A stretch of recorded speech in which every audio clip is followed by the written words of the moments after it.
Alright, so now moving into the spiritual hostile takeover. When faith was institutionalized, there is a fundamental difference between a river and a canal. A river is a living, dynamic, and unpredictable force of nature.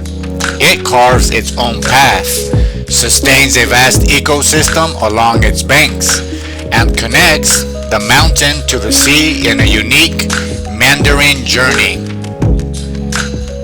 A canal, by contrast, is a sterile, engineered trench. It is straight, controlled, and built for one purpose: the efficient transportation of a commodity from point A to point B.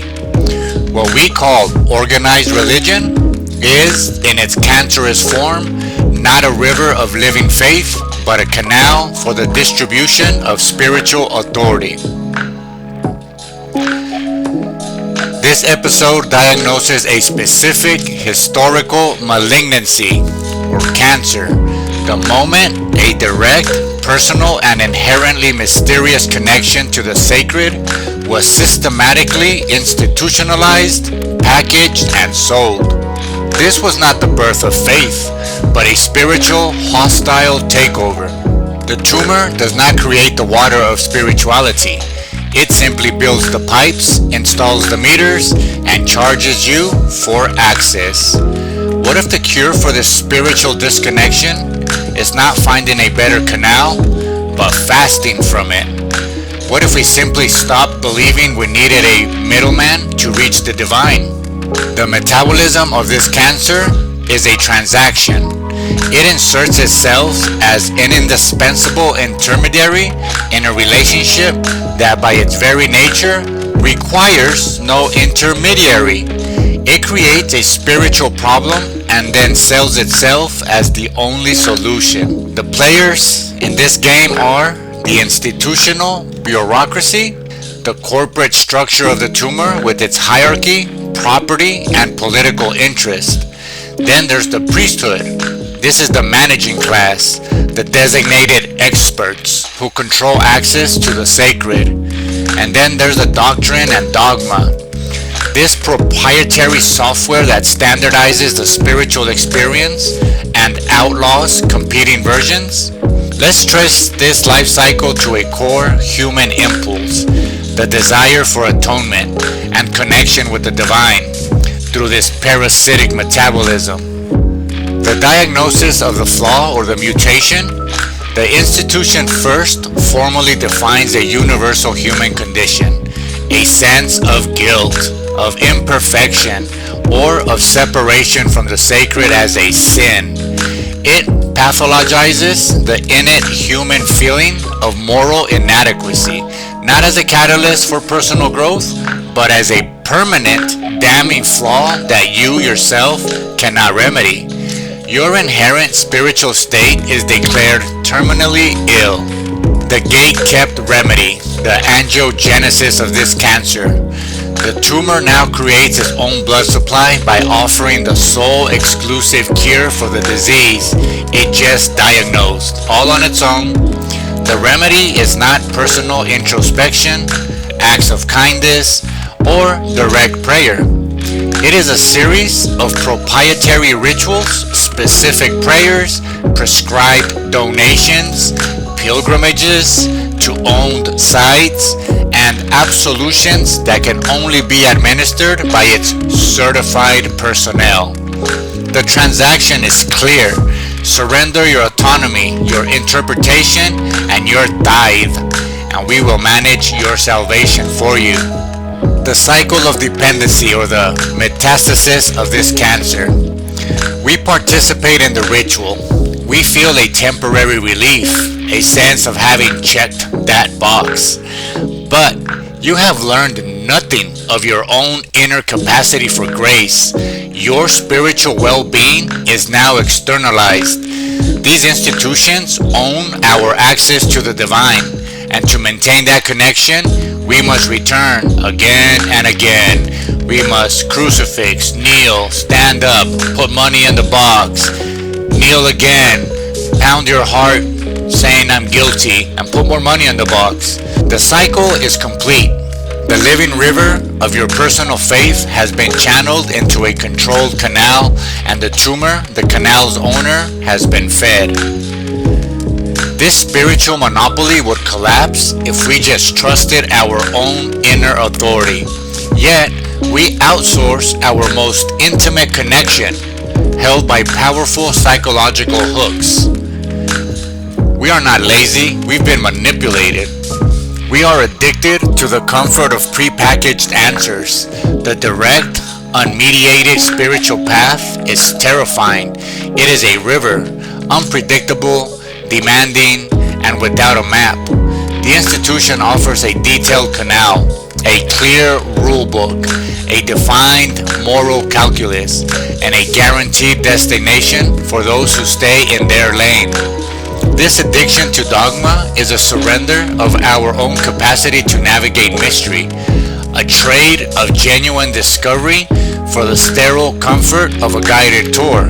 This is the deep-seated terror the tumor instills, the fear of being alone with God, or the universe, or nothingness.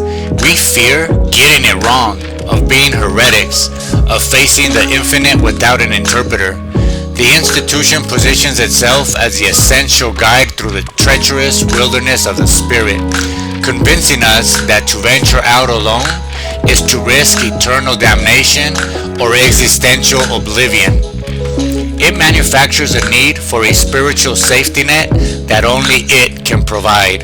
We have been sold the lie that spirituality requires validation from an ancient, sprawling institution to be real. A personal revelation is just a feeling. An institutional decree is divine law. We believe that the grandeur of the cathedral, the weight of the tradition, and the size of the congregation are proof of truth, mistaking architectural and political scale for spiritual authenticity. We cannot imagine the most profound connection might be found in the silent, unadorned privacy of one's own heart, requiring no external validation whatsoever. The treatment for this cancer is a deliberate, courageous withdrawal of our consent from the spiritual intermediary. We must starve the tumor of its self-appointed role as the gatekeeper to the divine. This is our personal reformation. We must institute a firm rule. I will no longer outsource my spiritual connection. My primary relationship with the sacred is personal, direct, and requires no institutional validation. This means taking a walk in nature as your primary form of worship. It means meditating without a guided app from a guru that you pay for. It means reading spiritual text for your own insight, not to be told what they mean. It is this conscious decision to drink from the river, not from the canal. We must change the language that reinforces our spiritual dependency. We need to stop saying, I am looking for a church or temple, and start saying, I am cultivating my inner spiritual life. We need to stop saying, I was told this is a sin, and start saying, I am reflecting on the consequences of this action. Stop calling a personal moral institution a guilty conscience. Call it my inner compass. This reframes you from a spiritual consumer into a spiritual sovereign. You are not a parishioner. You are a pilgrim on your very own path. The community-based nourishment, or the eclectic fellowship. The spiritual energy we withdraw from the institution must be invested in a new, non-parasitic form of community. Form or join eclectic discussion circles. Gather with people from diverse backgrounds to discuss philosophy, ethics, and personal spiritual experiences without the goal of converting or creating dogma. Engage in peer-to-peer spiritual sharing. Share your personal insights and practice with trusted friends in a spirit of mutual exploration, not hierarchical teaching. A skill share for the soul. Support and create non-dogmatic community rituals. Gather for the solstice for a community meal of gratitude or for silent group meditation. These are rituals that connect people to each other and to natural cycles, not to a controlling institution. As more of us undertake this inner reformation, the religious tumor will begin to starve. Its authority, predicated on our belief in its necessity, will wither. It will thrash and writhe. We will see public relations campaigns, modernized marketing, and a desperate attempt to politicize faith to maintain relevance. Recognize this for what it is, the death throes of a bureaucracy losing its customers. We are not destroying faith. We are returning to its very own source. As we walk away, we leave behind a corporation masquerading as a conduit, and we reclaim the birthright of a direct and personal connection to the mystery of existence. The institutionalized faith is a cancer on the body of spirituality. Our prescribed dry fasting from it, the withdrawal of our consent from the religious middleman, is a metabolic reset. It attacks the disease at the level of spiritual authority. We will be a healing crisis. The tumor will not release its grip easily. It will scream that we are lost, damned, or arrogant for believing we could navigate the spiritual realm alone. But this crisis is a sign the treatment is working. On the other side of this withdrawal is not nihilism, but profound liberation. Let's imagine a world where our spirituality is a living, breathing, personal practice, not a weekly subscription to a service. A world where religious buildings become community centers and museums, their former power dissolved because people realized the divine was never confined within their walls.